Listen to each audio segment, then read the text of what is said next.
Good afternoon, fantasy football fans. Welcome once again to the Gridiron Ratings ReDraft Fantasy Football Podcast show. I don't know how many more words we can squeeze into the title.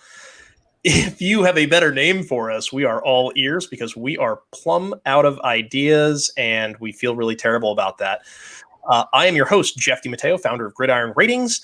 With me today, my partner in crime, senior, and hopefully by the end of the episode, still senior, redraft analyst for gridironratings.com. Matt McCarthy. Matt, how are you? I'm great. I'm causing the chaos over on Twitter. I'm having a fun time. Yeah, you are. Explain yourself. Okay, so talk to me about this thing. A little social experiment. I know it's a good thing when I put stuff like this in the group chat or we go into like an hour-long call and you're like, what are you doing? And I'm like, all right, now I need to explain myself. This is great. So Thursday night, right before the Hall of Fame game, I'm talking to a bunch of friends over on my game console, and I'm like, here's the issue, right? I think it's a lot of contention right now in the fantasy community. I'm a big part of it. I love talking with people, love interacting. People are saying like, oh, there's too much engagement farming, right? There's too much talks about hot takes and all this stuff. I'm like, I'm going to do exactly that. I'm going to very obviously do all this. So I put out a tweet saying, I'm tired of too many other people causing chaos. I want to cause some chaos. I'm going to just do some simple player name greater than player name. I threw out like 15 of them. Now there were some personal favorites on day one, like Calvin Benjamin is better than Kelvin the measurement of heat, or Mason Rudolph is better than Rudolph the reindeer. But and that's a bad take. Rudolph is way better than Mason. Oh, 100%. Listen, I didn't say these are right. I just said this is what I was doing. So the one that really caught fire was Chase Edmonds greater than DeAndre Swift. Yeah, now, I didn't even know this was a thing with the experiment, and I saw this, and my head nearly exploded. 100%. And the thing is, I put some locks in place, right? One thing I did was my ranks are my pinned tweet, and you can see that at the time, and we're going to talk about Swift later today, he's going to move up. DeAndre Swift was RB15 to Edmonds RB25, right? I also did the tweet ahead of time saying, hey, I'm doing this, let everyone know. But also when I saw people it started rolling in, right? And like by an hour, there's like 30 comments and a bunch of people are talking about this. We even had a whole discussion going on in our group chat and just the GR people, right? So I was like, okay, what I'm going to do is I'm not going to give context. No context. It was just player names. It was just that. I'm also not going to engage on any sort of deeper level. I'm not going to give stats. I'm also not going to give any words. I was literally just putting gifts out there of either agreeing or in either way. If they said I was right, agreeing with them. If I was saying I was super troll job. If they were saying I was wrong, I would send. It's a show called like you could be excused, something like that. It's this guy in a hot dog suit saying we're all trying to find the guy who did this, and the context is in the show. He just crashed through a wall in a car in a hot dog costume, and he obviously did it. But everyone's like, "What are you doing?" That's me. I'm the hot dog costume crashing guy, right? So the next day, I wake up. And I put out a video saying that I did this, right? And then I continued to do it. I doubled down. Right. I put out a few more tweets. I got a few more real fervor about it. I actually caught some big fish with it. Samantha Previtt over at Action Network and Andy Holloway from the Fantasy Footballers. Big accounts that we have out in the community are like, what are you doing? The tweets in question one was Irv Smith over Kyle Pitts, which is funny because actually at ADP, we have talked. We're big Irv Smith guys. Obviously, Kyle Pitts in terms of points per game. But as a player who hasn't played in the NFL, and I like Irv Smith as he's going in like past pick 100. I like Irv Smith. I'll probably have him on my team. Yeah. And the other one was David Montgomery over Josh Jacobs, which is actually how my rankings go. Mm-hmm. So those got a whole bunch of people talking as well. And you have people on both sides, like once again, like what's going on here? So a few things I learned from this. One, well, I think Samantha was Samantha Previti, by the way. Previti, okay, good. Just in case she catches the show, I wanted to know that it's like a Kamara. I don't really know. I know Kelsey actually trolled everyone. It's not whatever he said. Kelsey.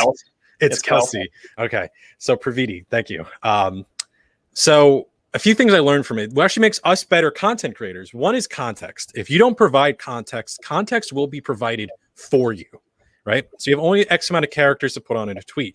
And I was providing no context whatsoever, but people were just saying whatever they thought I was saying. If I was saying, X player was better, not even looking at my ranks, not knowing my content, not knowing me, that's all they did. Right. The second was people seem, if they have a strong enough case in one part or the other, they think that you're argumentative against them. Right. So if you're not able to provide enough information in that space, they're not going to look at your rankings, not going to go past one more spot. They're just going to know what you said there. So it's important to really focus on that if you're being a content creator and being able to say, hey, this is all the information I want to give you right now, all in one bite, make more tweets, say more things, all that, right? And the third, I think it was a release valve for the Steam, right? It was goofy. It was 100% goofy. I wasn't making any big total claims on this, but I think it got a lot of good engagement, people talking to each other, and then some people were like, hey, what are you doing? I was like, listen, this is a bit, like 100% a bit, but enough people, the one thing you have to think about, there was enough people saying, Edmonds was better than Swift, or Pitts was worse than Irv Smith and Edmonds and Swift. You have to understand what you think is never going to be this whole situation. You have to look at both sides. You have to hedge almost yourself, because in a game like fantasy football, we're never going to know how it's going to play out until January. You love a hedge. I do. It's important. And that's, like I said, I think there's some important things we're learning there. Pick a side. We got to pick some sides today. We're talking about some running backs. So I'll actually take us in there. We actually are going to pick some sides today. I do love the social experiment now that you've told me all about it. We had a chance to get caught up last night on the phone. As I'll tell you, I was looking at some of these and I was going, Matt, what are you doing? Oh, I scare you. Yeah. You sound like Skip Bayless. I need you to not be crazy on the internet. Calm down. But no, now that I get it. And it's pretty funny in retrospect. Especially when I saw a few of those, like, Kelvin Benjamin versus, Kelvin, the measurement of heat. And I just had one of these. I was like, yeah, that's me. So. But anyhow, let's talk about running backs today, man. We talked about tight ends last week. We've talked about quarterbacks. Running backs, we're going to divvy this up into two shows, right? We've got a lot of running backs to cover. So we're going to talk about 16 of them or so today. A lot of these guys at the top, probably going to be pretty quick. Not a whole heck of a lot of conversation to be had. But let's hit it. So Christian McCaffrey, he's the consensus RB1, right? It doesn't matter if you're in Dynasty, Redraft, Best Ball, like he's the guy. So you're taking him at 1, right? Like that's it. Yeah, I think it's still a pretty slam dunk. Even in super flex leagues, there's still even a possibility about the quarterbacks. That is getting more popular. This is a 1 QB type situation, normal redraft. But McCaffrey, of the guys who can have 1,000 season, we're just locked them in pretty much as, the highest two, possibly can any sort of year just walk out there and do those sort of things. I can't see any sort of pick being over McCaffrey. It's once again, just like 2020, same thing for 2021. I'm not taking any other player ahead of him. If you have the 101, you have McCaffrey. The draft starts at 2. That's 100% what it is. It starts at 2. So I don't think we even have to spend more than this amount of time on him. So let's talk about, I think, the second guy, because I actually had a question for you before. Oh, sure, 100%, yeah. So I do have one question. So if you're picking at 1 and you're taking McCaffrey, okay, are you willing, because you're not picking till the end of the second round in a lot of cases, right? Mm-hmm. And because of those gaps you have, you miss a lot of the runs. You kind of get caught on the back side and wrong side of some of those position runs. Are you willing to protect your investment by maybe grabbing a guy like Chuba Hubbard in the very late rounds as a handcuff? Or are you going to leave that alone and just hope like heck you can get a better RB3, 4, 5 later in the draft?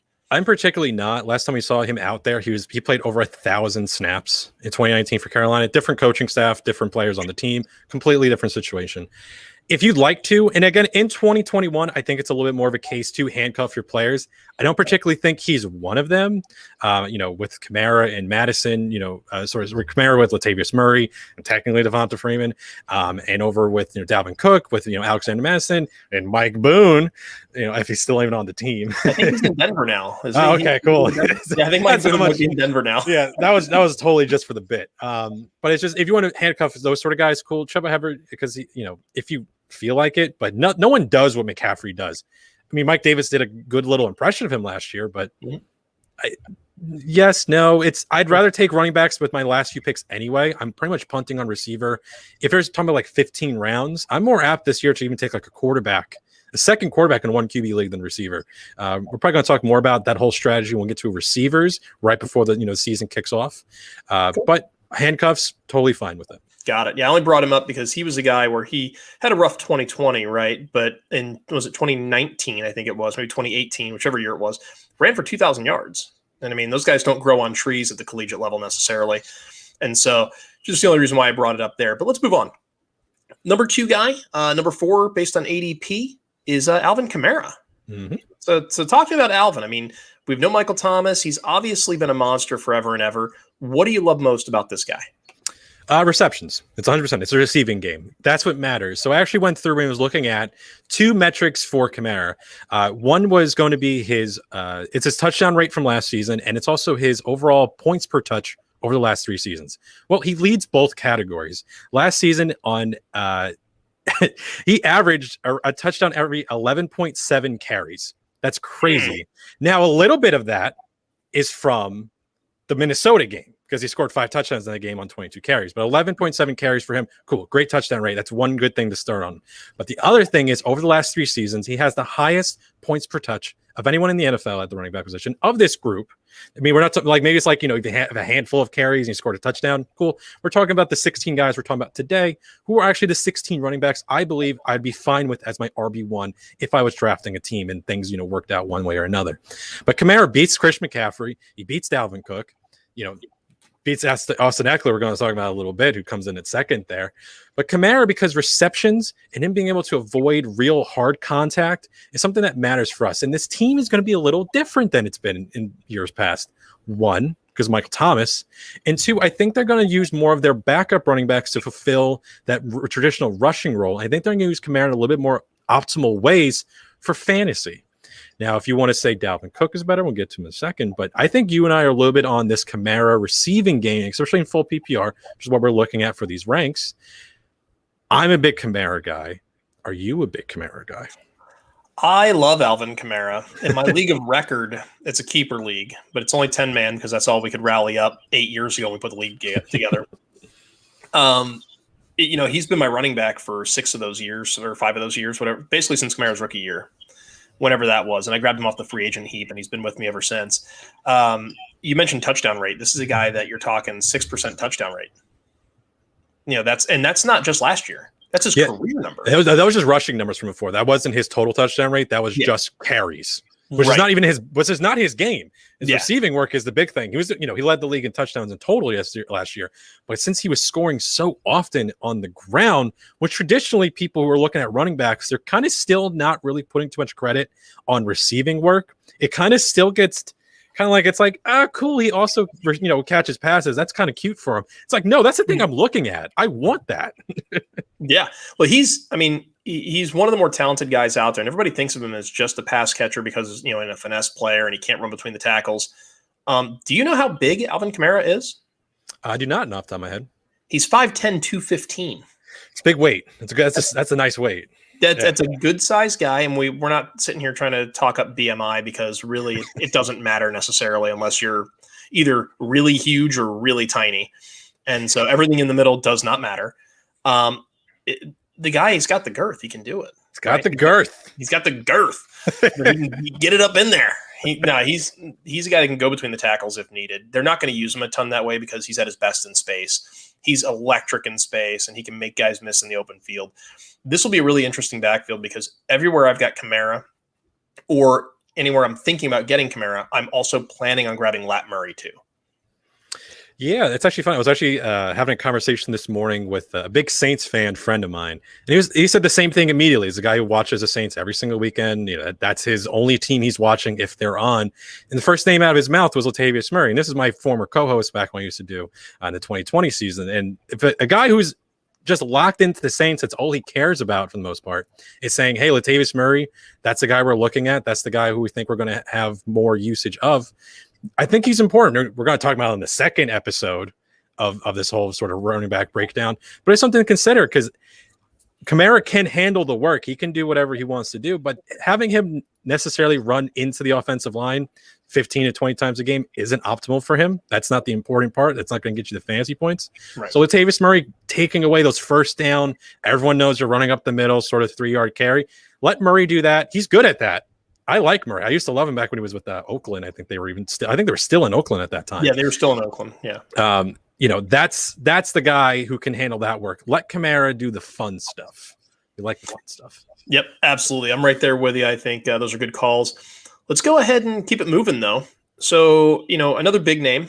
This is a guy that a lot of folks like him as the number 2 RB, and he's going at ADP number 2, Dalvin Cook.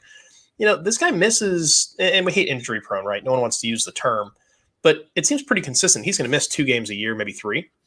Yeah. But beyond that, what are the issues here? Like, what's going on with this guy? Do you love him? Do you hate him? Like, that's a big investment at 2. It is a big investment. I think it's a matter of how much, let's say, risk you are. It's kind of like a stock sort of situation. How much risk can you take on, right? Because if you want to, there is technically much less riskier picks in terms of overall production, what you're going to get on an average basis. Dalvin Cook really checks a lot of boxes for you, though. Can he have, 300 touch seasons? Can he have near 50 targets? Can he have, the 1,500 sort of yards rushing? Can he get the 15 touchdowns? Like, he hits a whole lot of categories that you want. These are my big 3. They really are. And I think Kamara and CMC my only tier 1, because there is an injury risk with Cook, which we don't necessarily like to bake into players. But with him, because you're so, to your point, so high up in the investment, can he be just a locked-in third and compared to the second again? CMC, I've locked in at first. I prefer Kamara at 2, but I'm not taking anyone else over Cook. That's my line. It's just Kamara and CMC. I know there's a play in our projections you really, really love, and I like a lot too. I'm high on him in our, in the Fantasy Pros expert rankings, but you really love one player we're going to talk about in a bit. Swoon is the word I would use. But I do like how, there was 5 games of him with like heavy red zone work, 7 carries or more, and 5 of those, in those games. And it's like, all right, listen, they're really committed to using Cook all in 100%. That's their main focus for this team. Now, I know Justin Jefferson and Adam Thielen had good touchdown and yards seasons last year, but this is their main focus. And if there was never an injury risk at all, because it's just by history, it's shown that there has been, if there's none of that, yeah, I think we could even technically consider him at 1. He would be in that conversation. But as to this point, history has shown us that you're missing this guy for 2 games of the year. And sometimes those game matters, if you're trying to make playoffs or you're in the playoffs itself.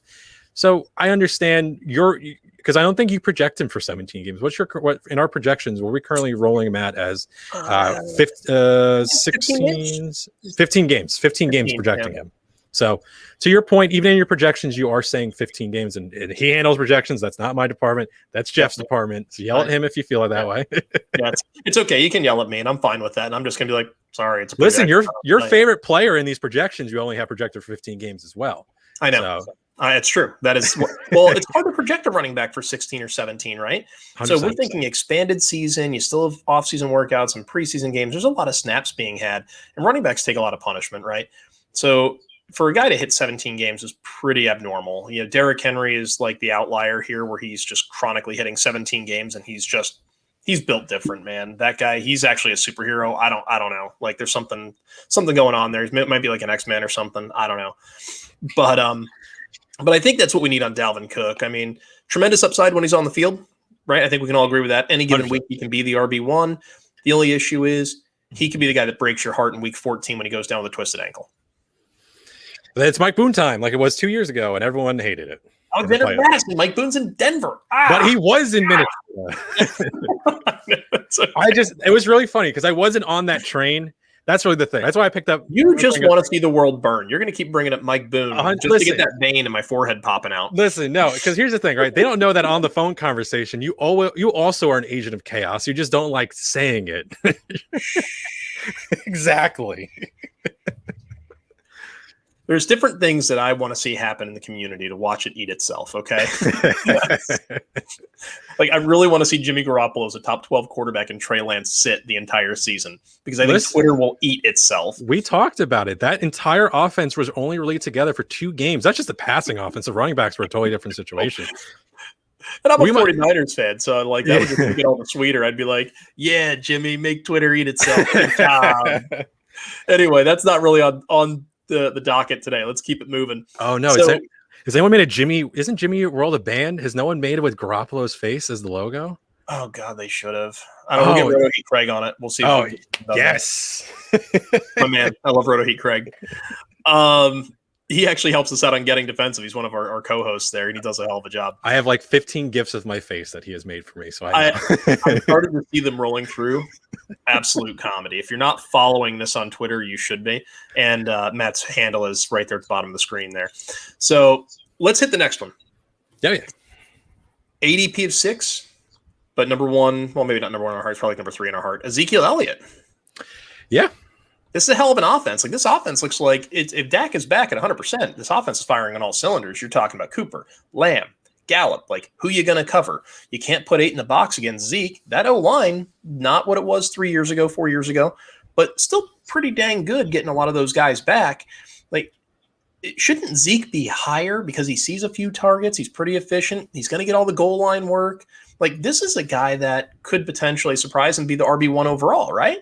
Yeah, I think it's a little surprising that he's fallen to 6 because we were in a few years conversation with him as like a 1, 2, 3 sort of guy. Now it's he's falling to 6 behind guys like Barkley and Henry. And Barkley, we're going to talk about in just a second. There's like a lot of question marks around him, really.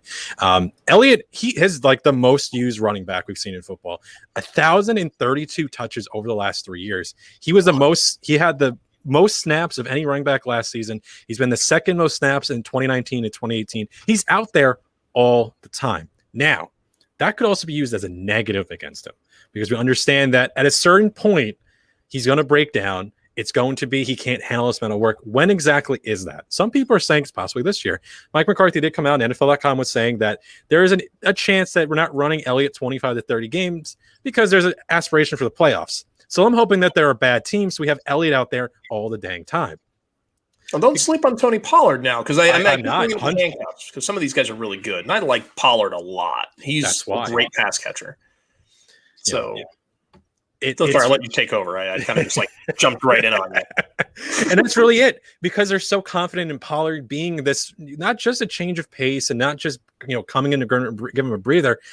He's closer to what maybe the Browns kind of see in like Kareem Hunt. He's not in terms of anywhere, we've seen in history of Kareem Hunt's sort of talent or sort of production, but they like him a lot and they've liked him for a few years. So Pollard is not just a guy on the bench. He's going to eat into Elliott's workload. So there is that positive with the negatives. There is also an chance that this offense is out there so often. We were seeing them with Dak under center. 4 of the 6 games, he was around 80 offensive plays were run by Dallas. We're talking about this in the quarterback episode. And now we're seeing that after Dak went down, the entire offense went down, and Elliott took a big hit with it. Through those first 5 games, 27 fantasy points, 24 fantasy, it's all full PPR, 17 fantasy points, 20 and 23. He failed to reach 20 fantasy points really for like most of the games last season. 2 of those games came in like week 16, 17. You were not making playoffs at that point with Elliott as your first round pick. He was like finishes, 9th in total points. That's a disappointment from where he was last year. But we're not talking about last year. I don't want to draft 2020 Elliott. I'm talking about 2021 Dallas Cowboys. I don't get penalized for last year in my league. I don't 100%. Get bonus points and I don't get penalized. So last year doesn't matter. I'm projecting to this year. Yep. And this year, Dallas, I keep talking. I'm a big Dallas guy. I'm higher on them in a lot of aspects. I really like Dak Prescott, unless we're more uncomfortable with his ankle than anything. But again, him not playing in the Hall of Fame game doesn't matter to me. I don't care about that. Not at all. But you have to respect the receivers, even the tight ends, if they want to go out there and do some stuff with Schultz and Jarwin. But you can't have Elliott be the primary focus for your defense when you have Lamb and Cooper and Gallup running around. So Elliott, this offense is primed to, I want to still say the Kansas City Chiefs are currently the best offense in football. But if Dallas finishes number 1, it's not surprising anyone, and it shouldn't. And Ezekiel Elliott would be a huge part of that.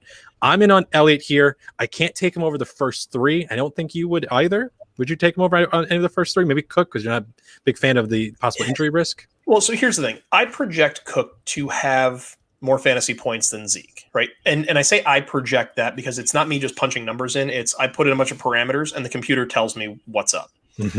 And so it's not really me saying Cook is XYZ player. I don't love Dalvin Cook. I can't. He just gives me heartburn, right? I love the 10 or 15 games he's going to give me that are 30+ point weeks, just week after week after week, and he's amazing. But when he's not there to help me win the title, and I go home and I finish 4th in my league, that doesn't help me. No, not at all. That's not helping me get paid. I would rather have Zeke in there getting me 22 points a week, week after week after week after week, and he's there in the playoffs helping me win a championship.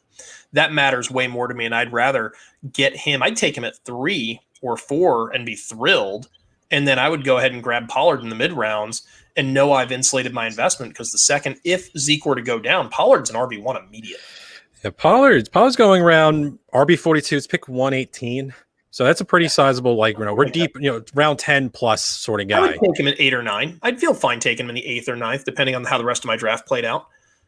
just to make sure I've insulated my investment. Because when you're drafting that high, if you're in the top 3 picks, right, you get caught in that dead zone where you're missing the run, right? And that's always the thing we talk about is you never want to be, at the end of the run. Yeah, you don't want to be on the end of that. And so you could pick, make your 2 back-to-back picks in the, whatever rounds, and then you're basically going 20-something picks till you pick again. It's entirely possible that you can get blown out of the water on a position group. And so if you miss the run on running back or tight end or whatever wide receiver, you can lose in your terms, a tier or even 2 potentially worth of players, and that can really mess up your lineup. So let me protect my investment. I'm going to take Pollard, even if I've just got him as the last guy on my bench and he stays there until whenever I can get something better. I'm good with that. But I love Zeke. Super reliable. Looks like he's trimmed down, back in shape. I love it. Last year is an anomaly. I don't think this is the future for Zeke.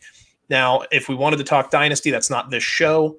But if Zeke gets another 330, 340 touches this year, and he's in that category, right, and he's put up a ton of touches, we're looking at 2 to potentially 3 years left before the cliff. Yeah, it's coming close because this is a guy who's been really run into the dirt. They've had no issues. The Cowboys historically in the past 6-7 years, they're just really even DeMarco Murray. Yeah, DeMarco Murray. That year was crazy. We're going to talk a little about him with Derrick Henry because those big touch years have been crazy for the year after. But Dallas did that because they knew they were going to ship him out, and they've come through. And it's like Elliott is going to be ever since he came into the league. He's heavily used. Last year was his only real down year. And for some reason, it's being used so heavily against him that any further than 4, I think is silly to me. It's that first 3 who I'm really comfortable with. Even Cook, and again, I take a little bit more risk. But if you want to go Elliott ahead of him, because I think he's going to see just the amount of work that he's done in the past. I really like Elliott quite a bit this league. Absolutely. In PPR, it's, for me at least, it would be McCaffrey, and, I love Kamara and I love Eckler. We've already kind of teased that. And then Elliott. If it's half point, I actually like Elliott ahead of Eckler and Kamara. Elliott's my number 2 guy in half point. So those receptions change the game quite a bit. But anyway, let's shoot on to the next guy. A little bit of polarity going on here with the next guy, Saquon Barkley. So he missed the year last year. He was banged up the year before. He had a huge rookie year, 91 catches as a rookie. That offense, they add Galladay. He's already nicked up. You got Evan Ingram's always hurt. Is Danny Dimes the guy? This offense seems like it had a lot of promise 4 weeks ago. And now we're hearing Saquon Barkley not until week 3, maybe week 4. You got these other guys are hurt. What's up with Saquon? Should we love this guy at RB5? It's becoming more and more that this is an incorrect ranking. I will say that. And I didn't want to change my rankings until we got to this show. Because there's a few problems I have with him. One, I think we are a little bit overstating how much does him being available for week 1 matter. I'll say that in both sort of cases. Because you can be where, okay, I don't have a week 1, but there's literally 16 more games, 15, in a standard fantasy season. Sure. Or it's hey, if I'm drafting this guy at 1, 2, 3, 4, 5, why would I not want him for every single game I can get him? I understand people having that issue. It's also the matter of, is the O-line going to be possibly the worst in football? Is this coaching staff correct to get the most out of Saquon Barkley? Kenny Galladay is now going to miss a few weeks. How much is his offense going to be effective? Is Daniel Jones, who was actually a player that I've been saying, I think this is going to be one of the better, this is a real prove-it year for him. And I'm technically a Daniel Jones believer. I like this offense, but enough things keep happening that seem poor for the overall aspect of the New York Giants. They're running in practice every day. I don't understand running your play. This is totally an outside of a fantasy thing, right? I don't understand how running your players ragged in the early weeks of training camp where soft tissue injuries are so prevalent to happen is the real, and again, he's not doing this because he's over on the sideline, just doing a conditional stuff and all that. Right. I don't understand the coaching staff thinking that this is an optimal way to run your football team. This has nothing to do with fantasy. Yeah, I think some of that has to do with conditioning, and some of it has to do with the way the players were acting in practice. They had a big fight break out, and Daniel Jones somehow ended up on the bottom of the pile. Why is your QB on the pile? Why is he down there? What are you doing? I don't know. That it sounds like there might be a degree of dysfunction going on there that we're probably not even totally privy to just yet. I love Saquon Barkley, the player. I do. I really do. He was my number 2 at one point this offseason. He has moved to 5, and I don't want to keep moving him because I think, just like we're going to talk about Jonathan Taylor, with him, if I keep moving him down, is it an overcorrection and is it a bad process of ranking? Right now at 5, I'm pretty much in line with ADP and I'm pretty much in line with ranking, but I'm seeing people saying that he shouldn't be a first-round pick. Right. And that's where I have an issue because he is a first-round caliber player. He is a generational type player. Or technically is he? Because how much of that rookie season is possibly career highs in multiple categories, right? 1,300 rushing yards, right? 121 targets, 91 receptions, 721 yards. Sure. Is that his career high in all 4 of those categories? I think the rushing, I think he can beat. The other 3, I'm not so sure on. Right. And that's my issue here, is that how much am I completely wrong on Barkley and he shouldn't be a first-round pick? Or how much is this was supposed to be a guy to completely change the running back position as we saw? And we saw it out of year 1, and then we haven't really been able to get it all together since. I still have him at pick 5. Where would you take him? Because I like to see a second, real intelligent. I respect your opinion, sir. Where would you be? That is a mistake. No, I'm just kidding. So here's the thing. I had Saquon Barkley before this news of him potentially sitting the first 3 weeks. I had him sitting around RB5, RB6.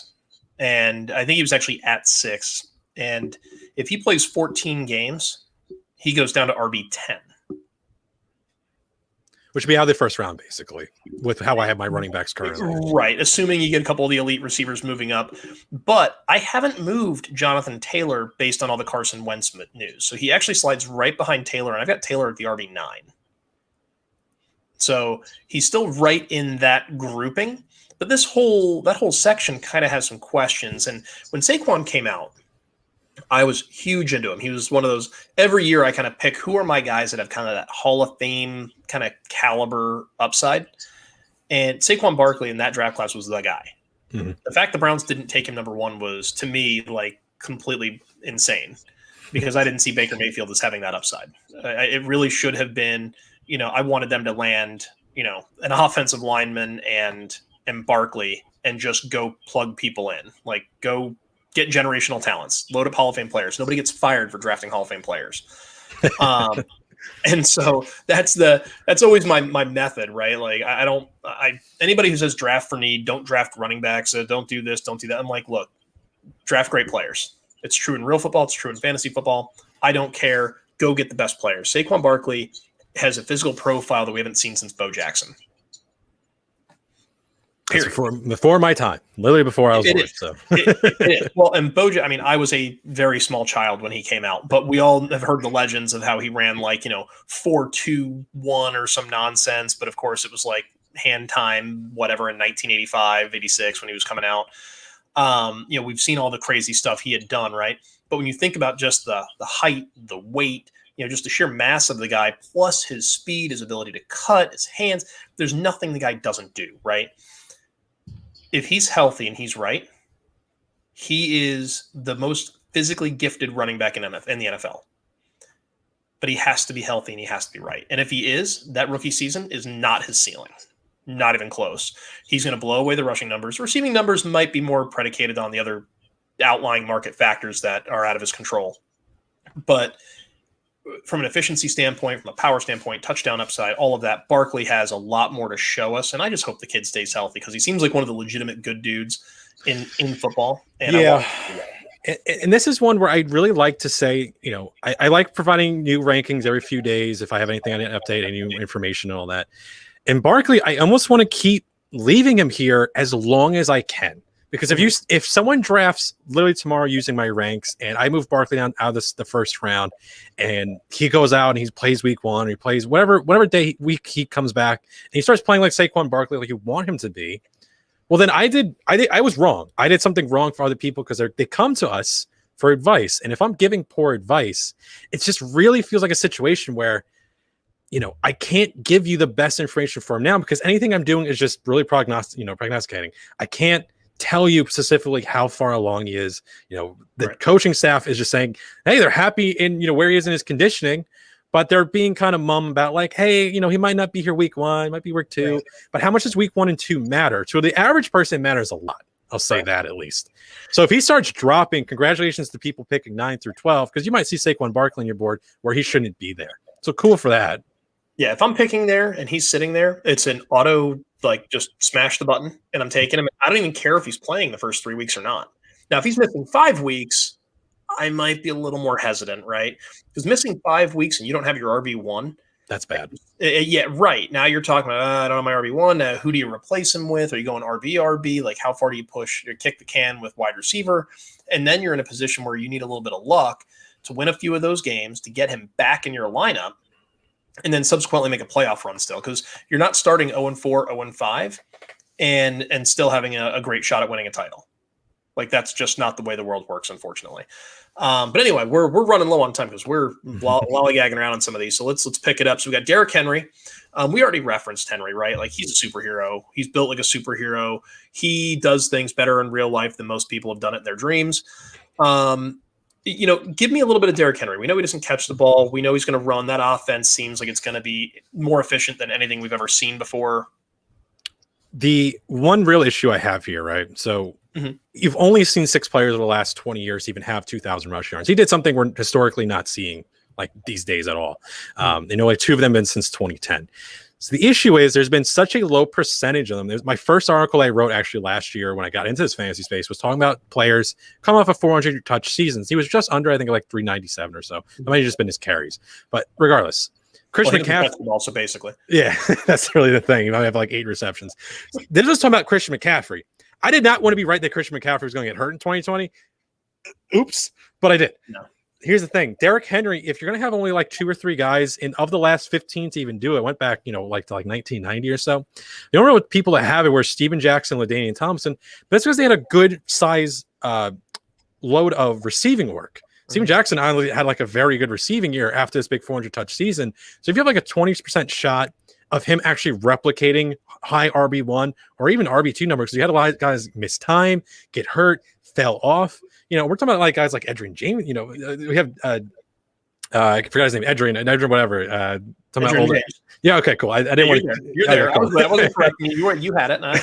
I'll let you know when you're wrong. I'll hit 100. Thank you. Appreciate it. But we're talking about guys who are like, these are Hall of Fame type players, and these are excellent running backs. Derrick Henry's falling into a spot where he's not going to be bouncing out to the outside. He's not going to try to avoid contact. He's taking crunching hits. And if I was so worried about Christian delivering crunching hits, okay. I think true, technically correct. He is running over people. And that's Josh really Norman has something to add to that conversation. Yeah. Poor guy. And that's the real thing, right? So is he a physical? That's even the thing about it. Is he a physical freak and it doesn't matter to him? But if we don't even have even long-term success, I was looking past 4 to 15 had some sort of long-term success after that huge year. He's currently going 3rd overall. Derrick Henry, I think, is probably the one running back of the first round I'm most comfortable not having in my lineup, just based off of history. He's a completely different athlete, but just based off of what has been going on, and this was a worry about Christian McCaffrey, who was last year, again, the slam dunk #1 pick. Right. Is Derrick Henry technically injury prone without even knowing it? Because again, just by history of what I was looking at, it's just what all I'm going off of here. So I'll tell you what, I'm gonna kind of hop in on that one. So please do. Injury prone, right? So injury prone, injury susceptible, right? Whatever word you want to throw it in there. Yeah, he hasn't shown to be somebody who leaves the game for minor bumps and bruises, right? So I don't want to call him injury susceptible, injury prone, especially when he hasn't missed any considerable time, right? I think what we need to be. And I don't think anybody thinks you're victory lapping the Christian McCaffrey injury. Oh, not at all. But 100% not. But when you've done the research and you can see that the human body in the NFL can take so many carries, so many hits over a particular period of time before it begins to break down and an injury happens to occur, there's warning signs, right? And I'm not saying Derrick Henry's going to get hurt. And I don't think you're saying that either. But there's warning signs that are there. He's got enough workload behind him in such a short period of time. His age too. 27. Lining up, right. The world's lining up in such a way where it wouldn't be an upset to see him take on some level of injury. I'm not letting that spook me in drafts, but what I am doing is I'm being keenly aware of what else I'm doing around him in terms of my roster construction. If I'm taking Henry, say, in the middle back half of the first round, then, say it's 6, 7, something like that. I'm coming right back in the second for Joe Mixon, Aaron Jones. Give me another guy. Give me, I don't know, Gibson. I love Gibson. That's a great counter because he catches the ball a bunch. He can. I don't think McKissick's going to be a thing this year. I think it's going to be like all Gibson. Can you hear that? Is Gondor there? Is the Rohirrim just kicked on? Like the Rohirrim are coming. They're here to save us. Gandalf is riding down. Yeah, things are happening. I don't know what just went on here. I bought a. Are you done? I just bought a brand new printer and I had set it up earlier in the day. I'm gonna give me one here. Please, I'll fill some time here. So again, it's really an issue to me where Henry. That was terrifying. I honestly thought Gondor or the Rohirrim from Rohan were here to save us with Gandalf at the. Listen, I'm a big Lord of the Rings guy. I like that second movie a lot. I thought he was here. He's coming down the mountain. He's slamming into the Uruk-hai from a blind side. This is great. I don't know what that was. So anyway, I'm gonna be aware. I'm gonna take Gibson as my RB2. We're gonna rewind, go back. This is live, by the way, so I can't edit that out. Excellent. Give me Gibson in that second slot, and I'm still going to be eyeballing a guy like Darrington Evans super, super late. I can take him at the very last pick and feel fine. But I'm going to insulate my early investment because the additional game, a good football team with a lot of passing weapons all of a sudden, you got Julio and A.J. Brown and Ferkser, and they went out and grabbed Josh Reynolds. I think, didn't they go sign who they Legolas? Legolas, yeah. No, they signed another wide receiver, I thought, or maybe they were thinking about it. Well, Marvin Jones, he ended up in Jacksonville, right? Yes, Marvin Jones in Jacksonville. Who didn't Tennessee go out and sign another wide receiver, or were they thinking about Marvin Jones? I'll give you 1 second. No, because they got rid of what's his face went to Washington. Humphrey's left, so might be thinking about it's currently AJ Brown, Julio Jones, Josh Reynolds, Des Fitzpatrick, Cameron Batson, Chester Rogers is their first 6 on the depth chart for receiver.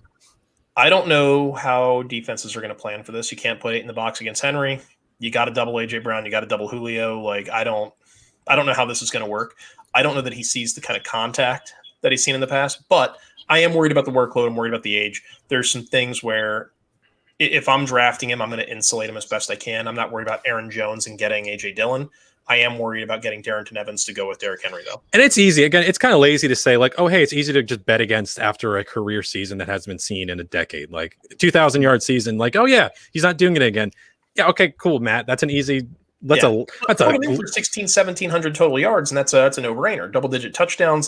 This is a guy that's still going to be a top-end running back. He just needs so much of that work to happen because he wasn't very efficient in terms of, him getting to this point.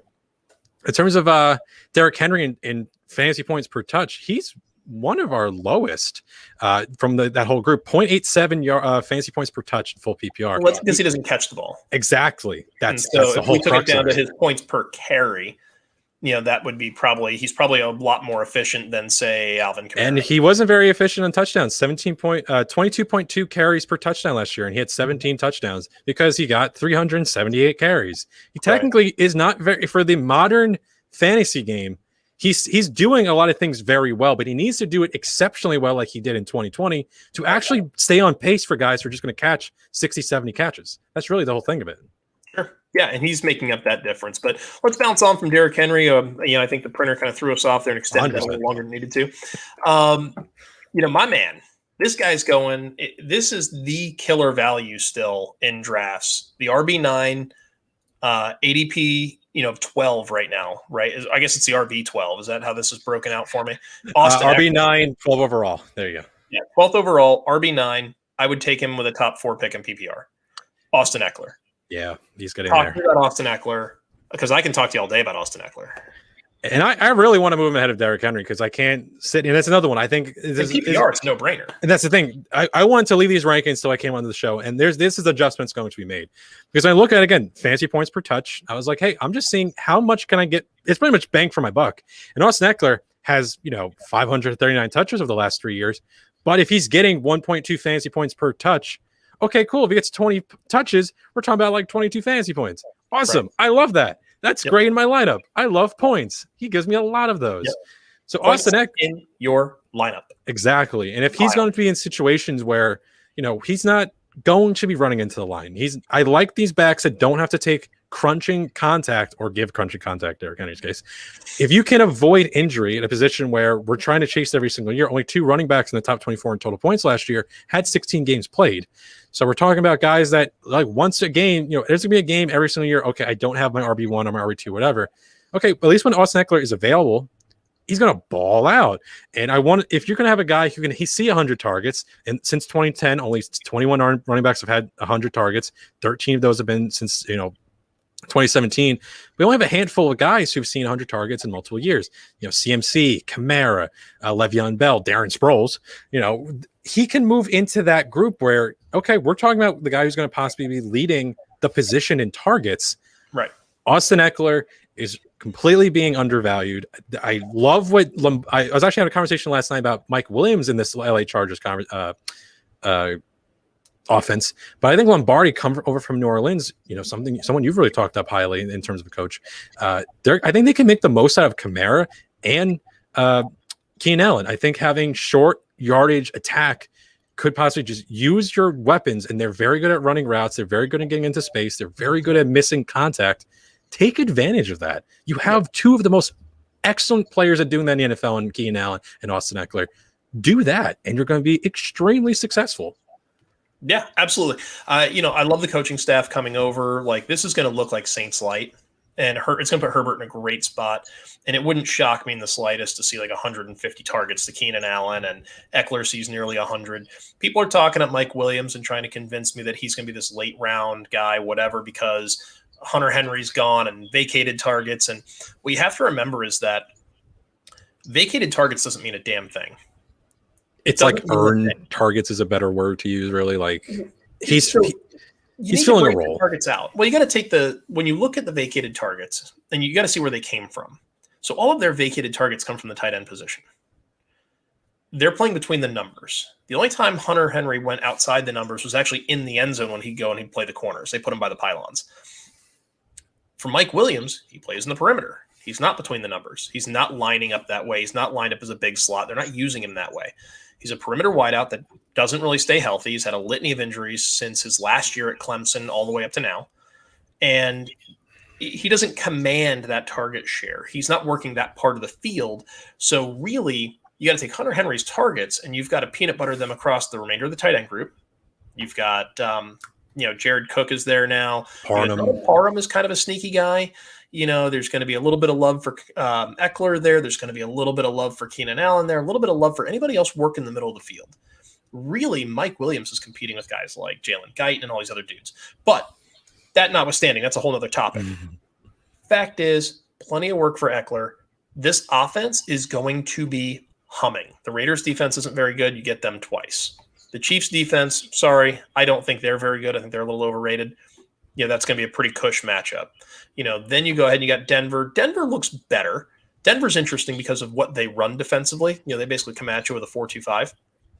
And so that's a little different. It might be a little more challenging. But the guy's going to see 6 targets a game. You love wide receivers with 6 targets a game. Why wouldn't you want a running back with 6 targets a game? Because he's also getting carries. Like, are you freaking kidding me? This guy is going to be – we're going to be talking about him next season as a top 3 running back asset. It's going to be we're talking about McCaffrey, we're talking about Eckler, we're talking about Kamara, if Barkley recovers, and it's suddenly going to be this like 4 to 5 man log jam at the top of redraft next year. And so I love him, but I can't quit him. Love him so much. I just hope he's healthy for all of the games and gives us that killer season we're looking for. So let's hit the next one, because we're really lollygagging now. Oh yeah, no, we're going to that. We got a lot of information to talk about. I love this because I'm used to long episodes, and Jeff's like, I hate this. But I like to keep it to 45 minutes, no more than an hour typically. I feel like people tune out, man. They zone out. Like if you're still wave, right? Like not if we're giving good stuff. We got Gondor in the back, whatever that was. I mean, dude, it's this. I'm telling you, this printer, it looks like a mini fridge sitting up on this table. It's freaking enormous. It's all I wanted to do was print out some cheat sheets we're working on for our draft guide. And I wanted to see how they looked when printed. So when you print your own from home, you take it into a draft if you want to, and it'll work. Well, I bought this thing, right? And this is a whole nother side story now, because now, thank you. You've taken us down this road. So I go down to the store and I buy this printer, and it's like this nearly $300 printer. All right. And I hate to disclose how much I spent on a printer because I'm embarrassed by it, actually. But It came with all the crap I needed to print like a gazillion and one pages. And I'm like, that's what I need because I want to print the draft guide out. And that's like 281 pages right now before the cheat sheets and all the other junk. Hell yeah. So when I'm printing a couple of documents a year, but they're 300 pages long. I need the pages. Anyway, so this thing is like a mini fridge sitting up here on this table. And I just set it up. I got like the Wi-Fi set up on it. It's connected to everything. I did all the test pages. I got the test scans, did all the things. And it was sitting here quietly. And I was like, okay, cool. I'm done with all this. Check. Boop. We start talking. We're sitting here. And this thing's probably it's not quite arm's length away. It's like 1.5 arm lengths away. So it's pretty close to me.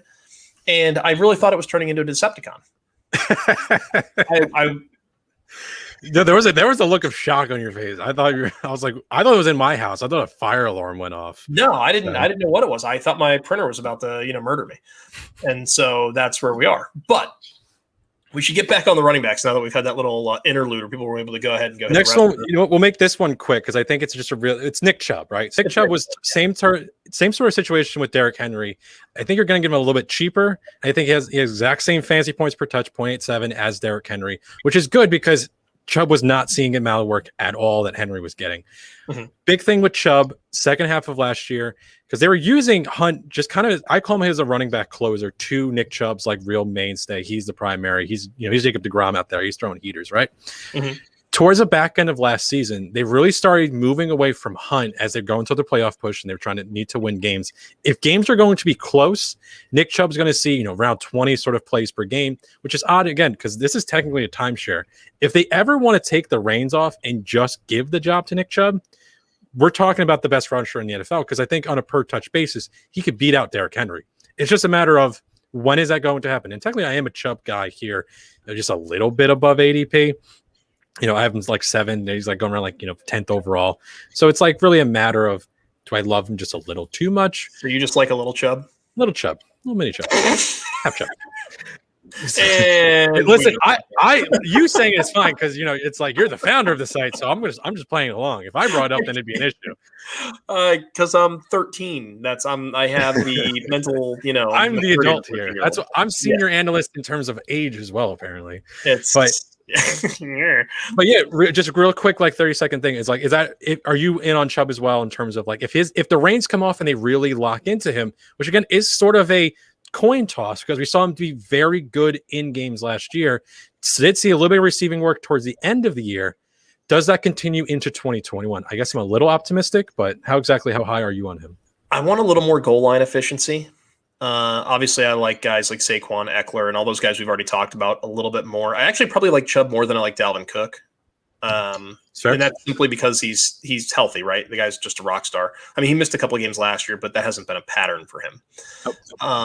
Aaron Jones is a guy I would consider. Jonathan Taylor, even with the Wentz news, still a guy I'd consider. I like Chubb. What's that? Jonathan Taylor was ahead of him before the situation.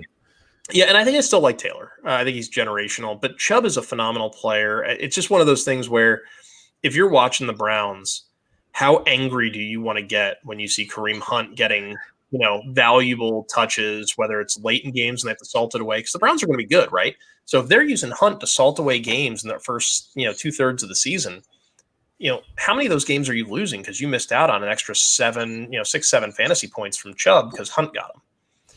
And that's the thing. I don't know if I want that kind of pressure on me while I'm trying to win games. The devil's advocate that if you're winning in games, it would be unsurprising that other teams would also start going away from their lead running back as well. So it's how more is it just because Kareem Hunt is such a higher name than those other guys? So it's kind of the advocate to that sort of deal. Well, the Colts are going to run with if they're up, it's going to be Taylor slamming the ball in there. If it's the Bengals, it's still going to be Mixon. If it's Seattle, it's still going to be Carson. If it's Tennessee, it's still going to be Derrick Henry. Like a lot of these guys are leaving their number 1 in there.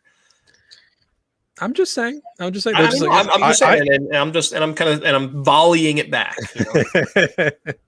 We'll play gentle. We'll play badminton instead of tennis. Aaron Jones. Yeah, I like Chubb. It's every player has value at their ADP or at an ADP. I like him. I like him better than some guys, not as much as others. It would really depend on how the draft itself is shaking out. Sounds good. Cool. So let's bounce on to the next one. So we went from Nick Chubb, great pure rusher. He does all these things. How about a guy that catches the ball really well? Been really touchdown dependent, Aaron Jones. And the problem with touchdown depend, because technically that's what we should be looking at with the Green Bay Packers. Like, oh, hey, I think they're going to regress in touchdowns. Mm-hmm. The big thing is, over the last 2 seasons, this has been the best red zone offense. You're bringing back Rodgers. You're bringing back the other 3 players that scored double-digit touchdowns. Again, I say it all the time. This is the only team last year to have 3 players who had double-digit touchdowns at skills positions. Man, don't put Tanyan in that mess. That's Tanyan, Adams, 2 games. Tanyan's in the mess. That's like saying, well, DK Metcalf and Tyler Lockett had basically the same fantasy numbers last year. Okay, yeah, but Lockett scored 40% of them in 1 game. Listen, I'm just telling you what happened. If we start taking away games, if you take away Alvin Kamara's 5 touchdown game against, Minnesota, but I'm just telling you what exactly happened. They all scored double digits. I'm just here to poke you in the eye. 100. 100. That's why I wear the glasses. It's the defender. I don't know how big of a touchdown drop off you're going to have from Aaron Jones. That's really the question mark with him, because if there is a dramatic drop off, okay, then this is a bad pick. He shouldn't be in the first round. I currently have him as such, a little bit higher than ADP. Aaron Jones, a little bit more of that receiving work with, Williams moving on over to, division rival. But and rival's a optimal word to say, even though they're on my shirt, they're in the division. Yeah. Rivals are 2 teams that are often competing for a similar prize. So then the Giants and the Patriots are rivals in history's past, aren't they? They are. I guess you could say that. But I've got Jones down for 14 touchdowns total. That's good. Listen, if you're going to be around 15, I think that's a player that can be in the first round. And Aaron Jones, mix him in with, Travis Kelce and with the receivers. I technically have Kelce ahead of Jones, but if you really want to go running back, by all means, lock him in sort of deal. But anything really more on Aaron Jones as we try to just knock through a few of these players real quick and all that. Got him at RB6. I like him quite a bit. I'm probably more fascinated with him than I am with Nick Chubb. So sounds good. Next up, Jonathan Taylor. I think we should probably just shelf a lot of Jonathan Taylor talk until we know what the heck is going on with that team. And I don't think we'll know it until next weekend. 100% fine, because this is I think the lowest I'll have him ranked. He will not move down any further right now. He's going to be in the second round for me. Around pick 16, he has a roadblock in my ranks where he's after the elite receivers, and I consider 5 receivers elite. Truly elite might just be like Adams and Diggs, but whatever it may be.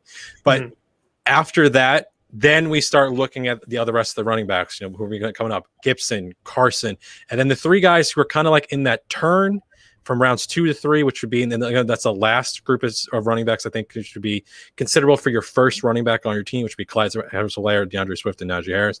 But Taylor should hopefully move back into the first round. But again, it's a situation where if I was telling someone to draft right now, I wouldn't be comfortable with them the first round. I think it seems like you would be.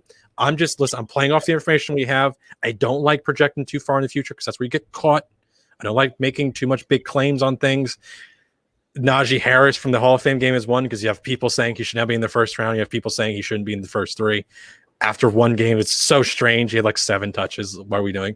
But yeah, Taylor, we'll talk about in part 2. I love it. We'll move on to the next. We'll move to part 2. I think that we're going to know more once we see Eason play. If they decide that Eason's not the guy that can hold down the fort for 4 or 5 weeks, the Colts will go get a quarterback. Something will change there, and then this whole thing will get flipped on its head again. I am more concerned with Quentin Nelson being out. That's something to monitor. Moving on, though, another offense that has some upside, the Bengals, Joe Mixon here. And this one feels like real poor man's Cowboys. When we were looking at the Cincinnati Bengals last year and how poor this defense was playing, and how much I believe Burrow was on a record pace before the injury to set the all-time rookie passing attempt record.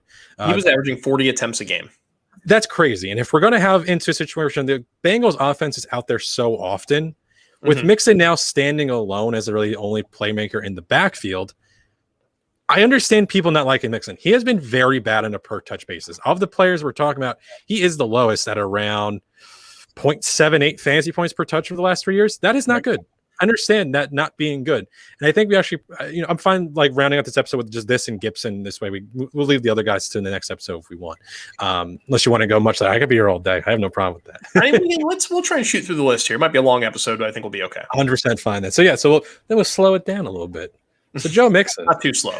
Put the pedal down. When he started seeing success in 2020 is when they started saying, hey, maybe we should use him. Head coach Zach Taylor is like, oh, I have Joe Mixon. And Giovanni Bernard doesn't have the stash at that point. I actually think he shaved it. So now Giovanni Bernard doesn't need to be considered in any format. Once the mustache went away, that was it. 100% drops off boards. when you start seeing like, oh, okay, we can use him in different ways. Our offensive line isn't strong enough right now for him to be used as a typical running back. At least they decided at a certain point to do so. And a lot of his points per game last year came from really just one game. I think it was like the 3 touchdown game. Mm-hmm. I'm okay with not seeing him run up the gut 10, 15 times a game. I don't really want my running backs to do that anyway in 2021. Yeah. If they're going to start using him in more optimal situations, and this offense is going to be so pass heavy, because once again, I think it's going to be not a particularly great team. Mm-hmm. And you have to, like the Cowboys, respect the receiving core. They decided to not draft the Sewell. They tried to go with Jamar Chase. So now between Boyd, Higgins, and Chase, okay, you need to. That is so. This team is so comparable. Not the offensive line, maybe not the quality of the quarterback, although both quarterbacks got hurt last year. This seems like the real poor man's like total like Honda Civic to a Lamborghini version of the Dallas Cowboys. And I don't think that's incredibly wrong. It's that far off. I don't think we're talking Civic v Ferrari here, but when you think about just the structure of the offense, the way they're going to play the game, the idea here that Gio's gone, if Mixon can just usurp some of that passing work, that's really where the points per touch come in, right? Because when you think about PPR, you're getting 1 on the catch, and a catch is generally about 8 yards, not 4 yards. So if you're at 1.8-ish, points per touch without touchdowns included, that's way better to get those catches than it is to get those 3 and 4 yard carries up the middle. I like Mixon. I love the skill set. I don't know who you're going to cover in that offense and how you're going to cover him, but if Burrow's back and he's right, you're going to have to respect the passing game. Could leave some things open there.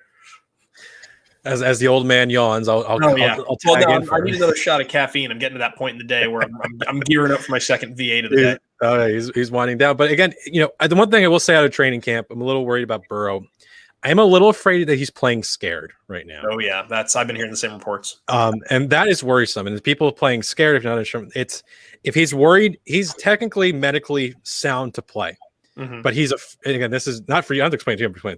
If he's not, he's medically sound to play, but he's afraid of, suboptimally, he possibly might injure himself. If he's playing around to possibly not injure himself, what happens is you try and start ducking away from hits.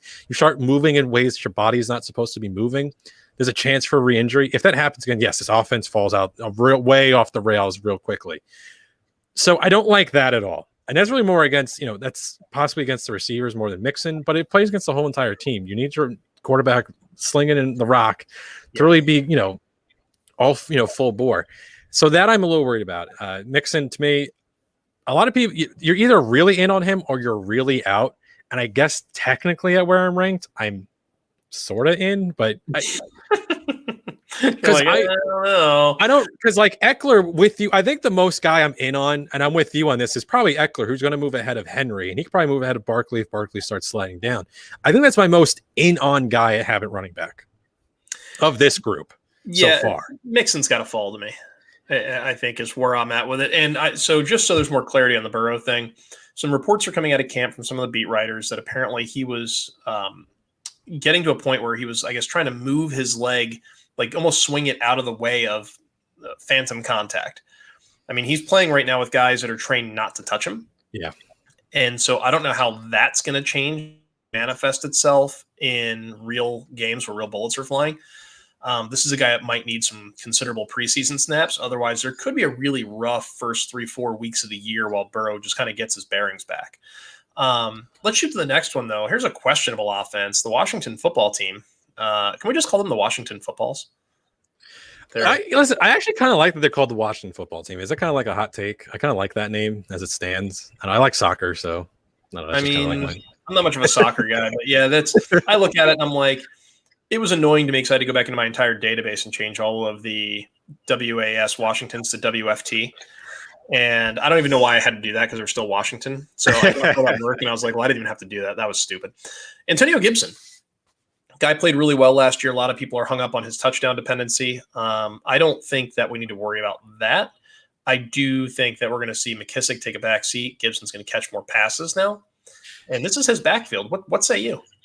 It's like I'm like really right now, literally one spot behind Mixon. And it's more yes, I understand people's whole talk about the touchdown rate, right? So of the players they were talking about in terms of there was 8 running backs last year who scored 10 or more rushing touchdowns, right? Just purely rushing touchdowns. Outside of Kamara's 11.7, he was the second highest at 15.5 carries per touchdown. They went at 170, carries on the season. Not a particularly high, number. We're talking about a rookie, all this sort of stuff, right?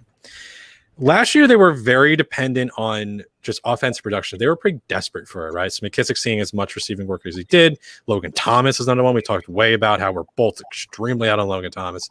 They need these guys to step up. They do get a little better in the offseason with Samuel, with Adam Humphries, whatever they possibly will do for the team. Samuel obviously better than Humphries in regard for that. McKissick, I think I'm agree with you. He's going to cede a lot of that work to Gibson. Now, I'm not in on Gibson as a first-round pick. I like him right here. If you want to go ahead of Joe, Mixon, by all means. I think this is a sort of a spot where I'm really playing into the idea with Mixon that the offense is going to be on the field so often. Washington, not exactly as high pace of a team. This is a very strong defensive team. I don't think they're going to be really pushing the ball in terms of overall pace of play. But I think that really leans into Gibson having a good amount of work. They're just trying to control the clock, use Gibson, moving into your second year. He showed off because, again, he was a big talking point last season because a lot of people were trying to push him towards round 2, 3, 4, 5, whatever it may be. He showed up and he balled out. And yeah, I think he earns the top 12 billing that he has. I think it's just, I have him as an RB12, which to some people is an insult. And maybe that's the thing. Like, I don't think so. I think it's like, I could just be, I think fine. You can be. Gibson, you're fine on Gibson. So here's the thing, man. I've got him at RB14. So, I mean, I'm even lower on him, and I like the player. Now, this is, to be fair, the guys in front of him are all kind of lock, stock dudes we've already talked about, and a few that we haven't. We're getting there. Edwards-Hilaire's up next. We got Najee Harris. We got DeAndre Swift. Like, they're all right there. Some of those guys are only ahead of him based purely on just volume. Like, they're just going to get more touches. Like, Najee Harris, I see as a super high volume guy. The Steelers are just going to give him all of the work. And it's going to manifest itself in fantasy points. We're probably not going to love the fish. People are going to be like, oh, he's barely at RB1. Oh, gosh. It's not going to matter. He's going to have all the volume. He may not be overly efficient, but he'll be there. Edwards-Helaire, he'll be good again. He'll probably finish, where we expect. And, back into that RB1 group. And then, you got Swift and Gibson, Miles Sanders. Yeah, I have Joe Mixon at running back 16. So, like, when you start thinking about that group, all these guys are super similar. And that's really the thing. It's trying to pick out, because I'm sorry, but technically only 12 running backs can be top 12 running backs. I don't know. It's a very hot take, I know. but that's the problem, right? You can only love so many guys. So someone has to fall down. For the guy that's currently been that for me is Najee Harris. I'm extremely pessimistic about that offensive line. I do like the passing attack. I think they're primarily going to focus on the passing attack. If he factors into that, fantastic. I'm currently not projecting him as a super high reception guy. Maybe how many per? Can you tell me the targets? How many time we have for Najee Harris in our? Let me pull 70, up that. 71, and I think that's a bit on the high side. That's my unfortunate part. I'm looking at maybe 50. Big Ben's arm is shot. But we have guys who can my shot. It's going to be checkdowns. And that's the thing. I'm kind of playing into a storyline, a real projection of how that team's going to go. And so are you in one different sense, right? Mm-hmm. I'm a little bit maybe higher on Juju Smith-Schuster not being a complete disaster like people might think. And that's kind of the issue here. So I think he's a little being disregarded. And you're putting that sort of work onto Harris. And Harris, rushing wise, yes. But this was the worst rushing team last season. Was it the talent with James Conner and the whole rest of the funky bunch, or was it a poor offensive line who got worse with Pouncey retiring in the offseason? That's my main issue. This was it was technically a good pass blocking team. Only 13 sacks on Roethlisberger in 2020. So it's a little bit like you can be better at one thing than the other with offense. They're not, one is pushing out and one's literally forming the pocket. They're not the same sort of usage and that same sort of mechanics and all that.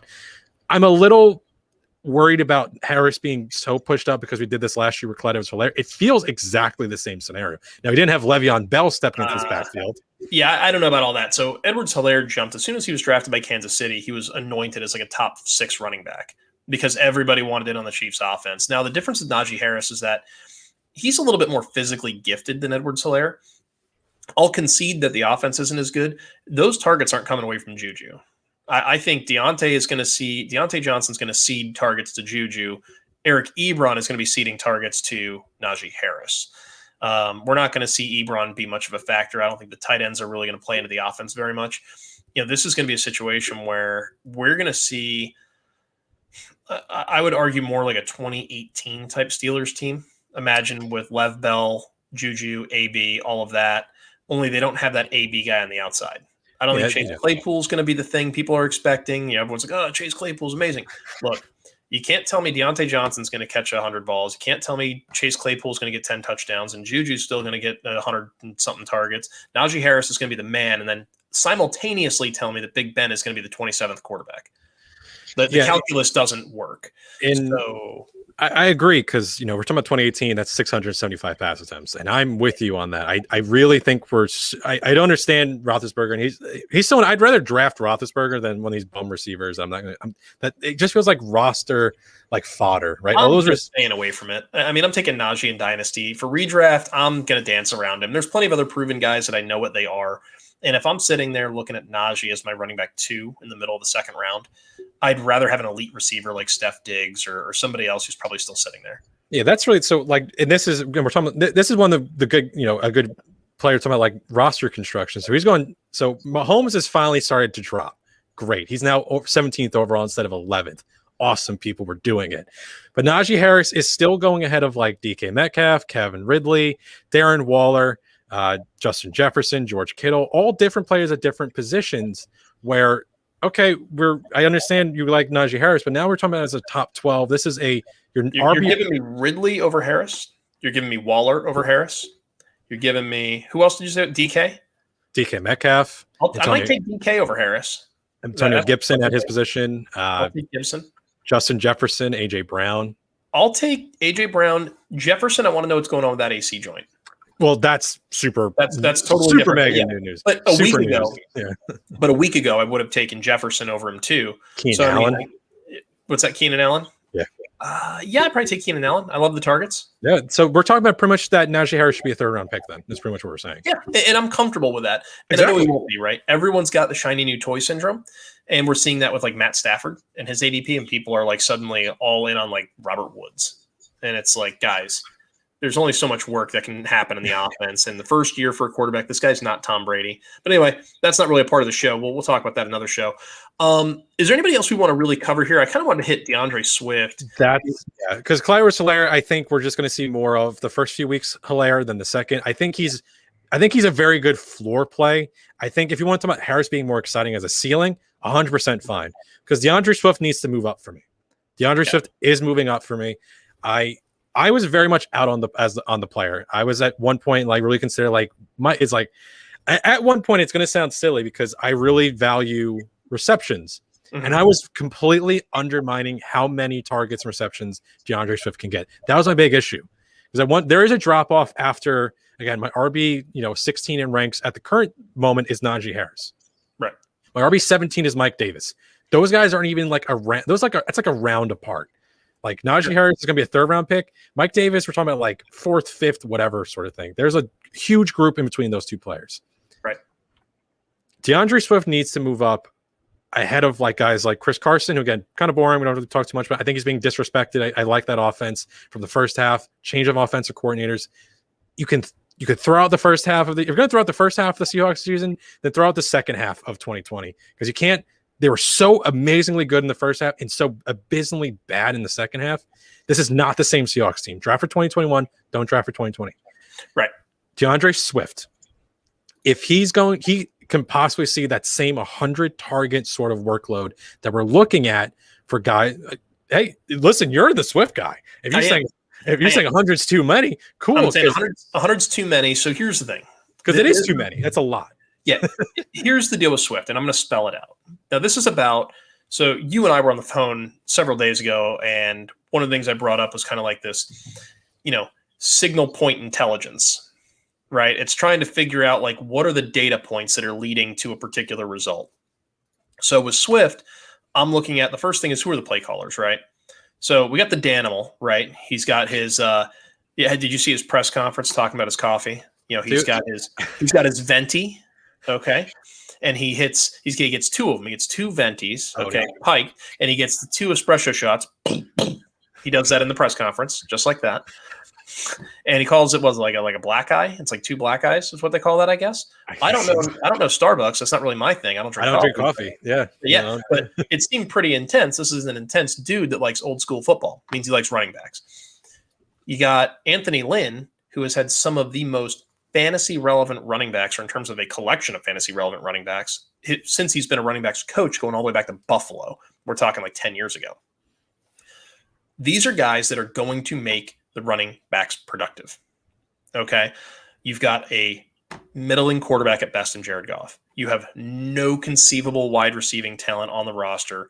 Amon-Ra St. Brown is potentially the most talented wide receiver they have. You've got a good tight end in Hawkinson, and you have one of the best offensive lines in football. That's the thing. How many offensive lines in football would you really say is an advantage for your team? I would say Detroit, they really do. That unit is strong. Adding Sewell is just, really putting a hat on a hat. Now, let's take that to another level. So let's take the offensive line piece to another level. Minnesota. How do we feel about their defense? Are we scared of Minnesota's defense? No. Oh, because you're talking about the division. Yeah. Right, exactly. Minnesota, we're not scared of Minnesota. That's 2 games.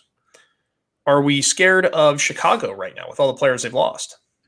Not particularly. Not particularly, because Green Bay was one of the worst run defenses last year. I was just going to say Green Bay. 6 games. We have 6 games now against defenses that we're not even a little bit worried about. So that's going to lead to a reasonable amount of efficiency, a few touchdowns, higher propensity for targets. Now, he's sharing the backfield with Jamal Williams. Jamal Williams should not be completely slept on. He's a guy that should be owned. He's a more than capable RB3 and will certainly return value. DeAndre Swift is the RB13 for me right now. I don't quite have him breaking 1,000 yards, but he's got 9 touchdowns. He's got 63 targets. I've got him for 400 more receiving yards and a couple of more receiving touchdowns. 11 total touchdowns, 1,300 plus total yards. And that's fine, because a top 12 season literally was just produced with very similar numbers in Mike Davis. Right. Literally just produced. But a lot of players had to die to make that happen. Exactly. But receptions matter. David Montgomery from last year, having like 50 plus receptions is such an advantage at this position. And if he's going to stay, hopefully he stays healthy. Hopefully they don't mess around with him. Again, those are all the ifs. Yeah. But DeAndre Swift, I was undervaluing how important, because in terms of like an overall game flow, because in this offense, I think they're all fine as like the second or third receiver. Like Tyrell Williams, a few years ago, I actually thought he was looking pretty good. I didn't dislike him back when he was with Oakland. I think the disapproving. But Brashad Perriman, Quintus Cephas, like Amon-Ra St. Brown. Again, none of these guys are any worth their salt. The only way those guys are on anybody's roster in fantasy is if it's like a 40-man deep roster with no duplicates. And exactly. Some kind of insanity going on. Jared Goff isn't elevating this team beyond what Matt Stafford did. He might be able to hold serve and do something similar, because I don't think Jared Goff's a complete dolt. Okay, this guy's I think that's where enough. And he's shown that he's capable enough. He couldn't do what Sean McVay wanted, but when it comes down to it, the guy's been to a Super Bowl. He's won playoff games. Which Stafford hasn't done, right?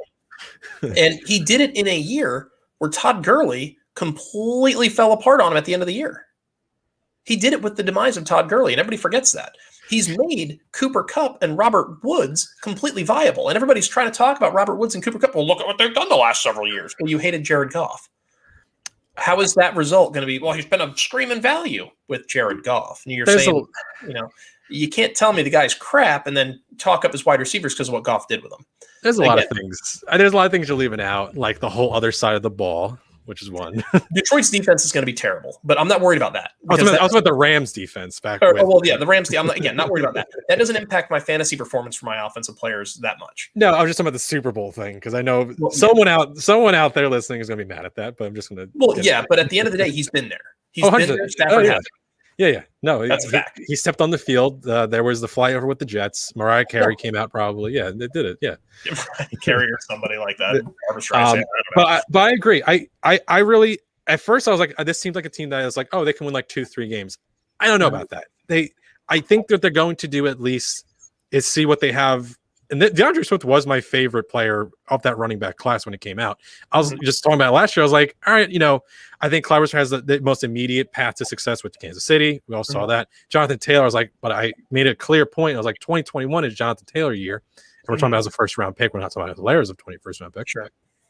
But Swift, the receptions, the receiving game, the checkdowns, targeting safe throws, don't have Goff make plays that are going to make him look like a dingbat because there's no offensive weapons where you can even do that. There's no reason to try and stretch the field when you don't really technically have the receivers to do so.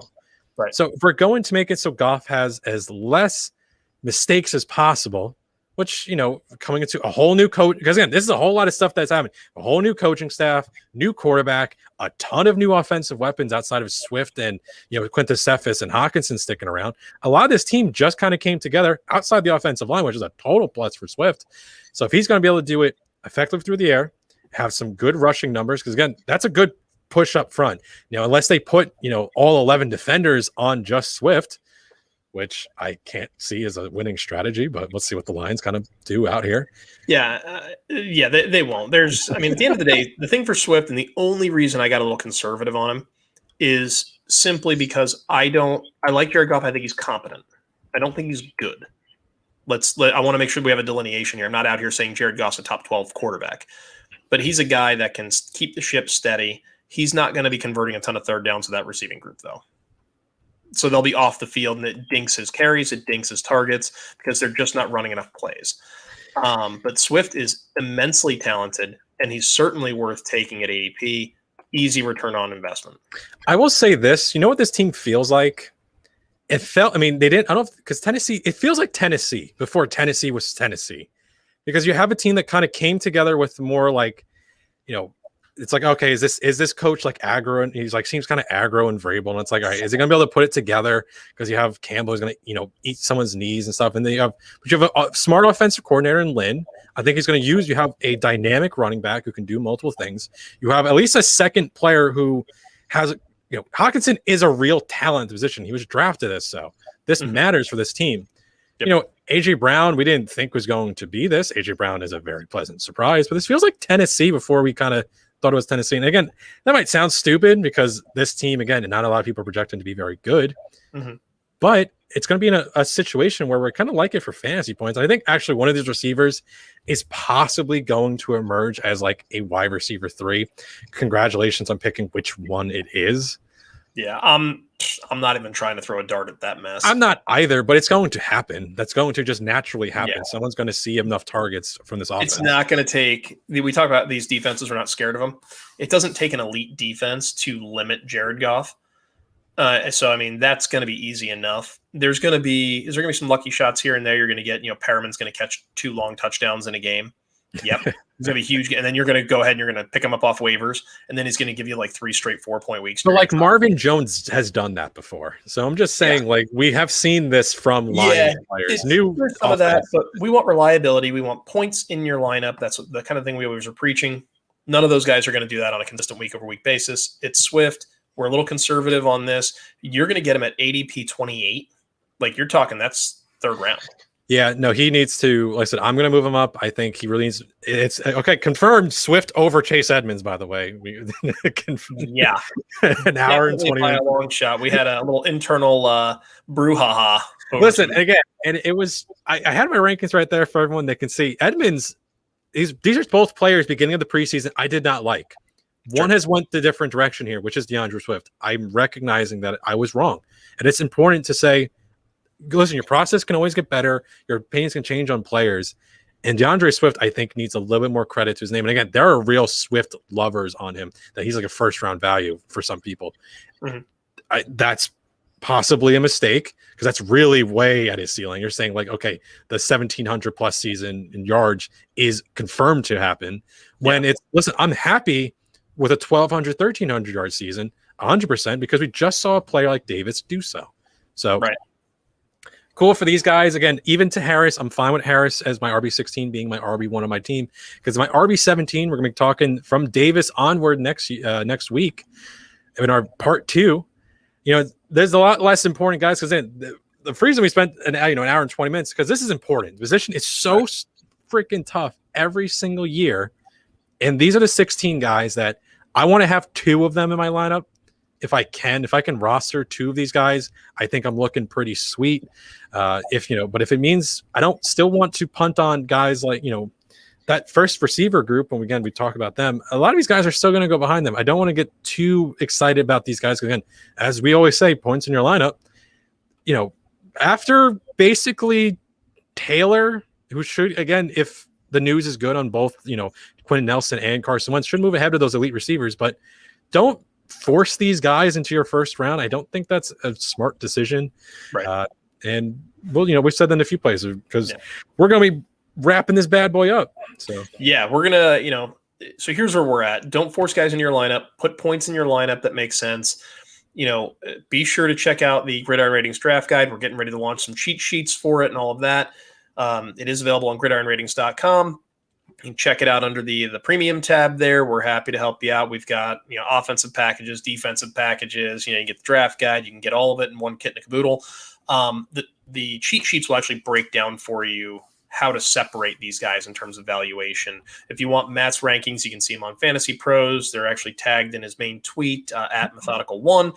You can also see them on the Gridiron Ratings site, as Matt keeps them updated there. Also, if you need anything, or if you have a better name for us, you don't agree with something, you want to know what was going on with my printer, so you know which one not to buy. That was crazy. Leave us a comment. Go ahead, click the subscribe button. Hit like on the video, let us know what you're thinking. We're here to help. Until next time, I'm Jeff DiMatteo. He's Matt McCarthy, and we love you.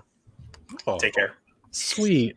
I know, right? I thought that was really nice. How sweet. Yeah, I mean, look.